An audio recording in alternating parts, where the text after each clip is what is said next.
Hello people, I'm Jaby Koay, joined by Natasha Martinez. Hello. And we're looking at 11 proofs India is not like any other country. This is from Brightside, the YouTube channel with 37.2 million subscribers. Whoa. And they got a nice little introductory description here. It says, India. It's a country of great wisdom, incredible history, ruins of ancient cities, eastern spices, delicious tea, and a beautiful nature. India gave the world a great civilization. You will never want to leave it. However, when you have to do that, don't forget to exchange your rupees. No one is allowed to take them out of the country. Oh. So, here we go.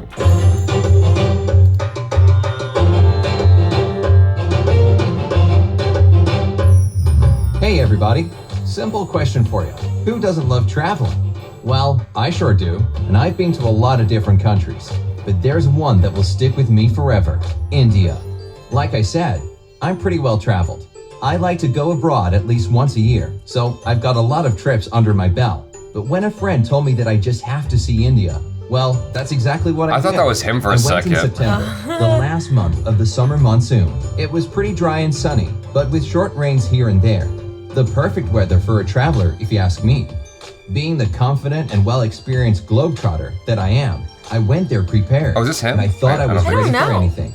Boy, was I wrong. Or is that just stock footage? I think it's stock footage. The contrasts, I think so too. the pace, the people, everything hit me like a ton of bricks and didn't let go even when I was already back home. As soon as I stepped out of the airport, I felt dizzy. It could have been the heat, the jet lag, or the hunger in my belly. I assumed it was the latter, so I decided to head out for some authentic Indian food as soon as I throw my bags in my hotel room. Now, the food there deserves a big shout out. First of all, Indians eat very little meat. In fact, they have the lowest meat consumption per person in the world. Most of their dishes are vegetarian, and meat is replaced with soy meat. This is mostly because 80% of the population is Hindu. Probably like you, I'd always heard that Hinduism requires a strictly vegetarian diet, but that's not the case. It's just because they believe not eating meat minimizes the hurt they bring to other living beings. That's definitely one of the things I learned during my travels, and I was pleasantly surprised. Why that? Stock footage. Why that stock Another thing footage? I know, about he food looked in India upset. is that it's all heavily spiced. That comes as no surprise, really, since India is well known across the world as the biggest spice producer Extra and exporter. spicy. But there's one region that stands out exclusively in this regard, the state of Kashmir. It's home to the most valuable spice ever, saffron. Sure, this flower isn't unique to India. It also grows in Iran and Spain. Kashmir, however, produces the highest quality and the most expensive saffron in the world. The town of Pampore is literally built around saffron fields. There are actually 3 varieties cultivated there. There's Mongra, the most expensive one, that costs about $1,600 a pound. Then you've got Lacha, which, interesting enough, $1,600 is a less pound? pricey, Jesus. $1,000 per pound. Yet saffron farmers say it's the purest. And finally, there's Zarda. It's the cheapest, but only compared to other varieties, because $250 a pound isn't exactly what I call cheap. Wow. Anyway, India's spice game is definitely on point. I bought found a saffron good once, place like a to little eat, thing. and It's as soon as really I saw expensive. the menu, Damn, I I had no remembered that idea. Indian is also famous for its large variety of teas, or as the locals call it, chai. You should see the sheer number of options. I never thought there could be that many types of tea. If you're a tea drinker, I'm sure you know Darjeeling and Assam. But have you ever heard of Karnataka or Kangra? Does Munnar ring a bell? I don't blame you. I had no idea that these kinds exist either, and those are just the tea-producing regions. There's even more once you get into the types of chai by adding particular spices and herbs. Take, for example, masala chai, which is made with cinnamon, ginger, cloves, and herbs. I personally fell in love with butter tea. It's so thick and creamy, I could drink it by the gallon.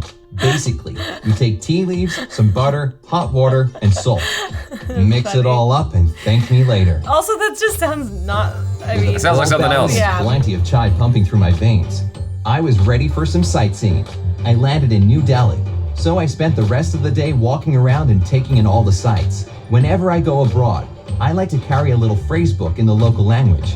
Well, if you ever find yourself in India, you're gonna need a really big book because there are actually 22 officially recognized languages there. English is among them, so I was okay just sticking to that. But those 22 official languages are just a drop in the huge linguistic ocean of the country. Yeah. By different accounts, There are from 122 to 300 major languages spoken in India, as Wow. well as up to 1,600 lesser-known ones. Basically, if you travel from one town to another, you'll hear people talking a different language. And if you happen to go to another state, you can forget everything you might have learned in your previous location. How they manage to communicate with each other is still beyond me. New Delhi was Those awesome. common languages I that wish they I could use. talk more about it, but I had a lot to see. I did find time to take a train up to Amritsar and see the Golden Temple. How do I even begin to describe it? The whole thing is covered in gold and sits in the middle of a huge pool of water. This is where the tradition of langar takes place. Langar is a vegetarian meal that's given to any and everyone who comes to the temple, regardless of their background or beliefs. Just imagine, the Golden Temple provides a free meal to over 50,000 people a day. Whoa. And on special occasions, it can feed up to 200,000. I got a free meal too, and it was really delicious. You can volunteer there as well. I did just that because I was in so much awe about the place, I didn't want to leave. What I actually regret is that I didn't get to see the Kumbh Mela in action. It's one of the greatest celebrations of India, and apparently it's a sight to behold. In 2011, so many pilgrims gathered in one place that the whole congregation of 75 million people was even visible from space. This year, it's taking place from January until early March, so if you've seen it with your own eyes, just know that I'm so jealous. In fact, whatever India does, it does it on a huge scale. For example, it has the largest number of post offices in the world.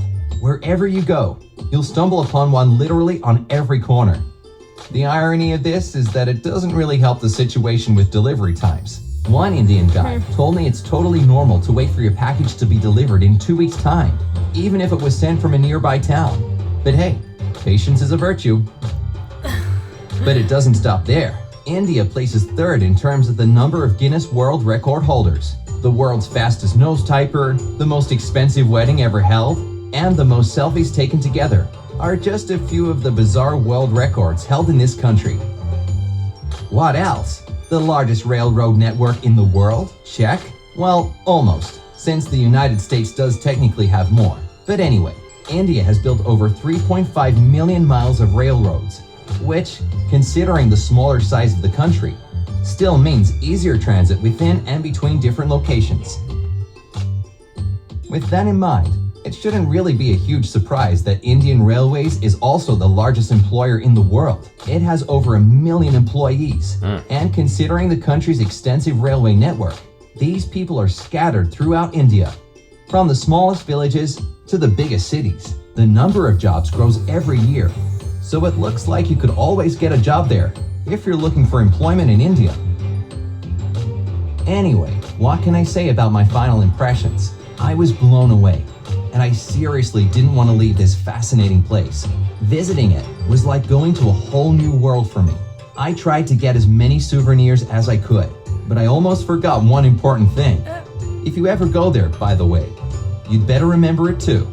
No one is allowed to take India's national currency in or out of the country. It's actually against the law, so make sure you change your money before you cross the border. I almost made this mistake, but a friendly local told me to exchange my rupees at the airport, and off I went, headed back home with my suitcase full of exotic stuff and my head pulsing with impressions.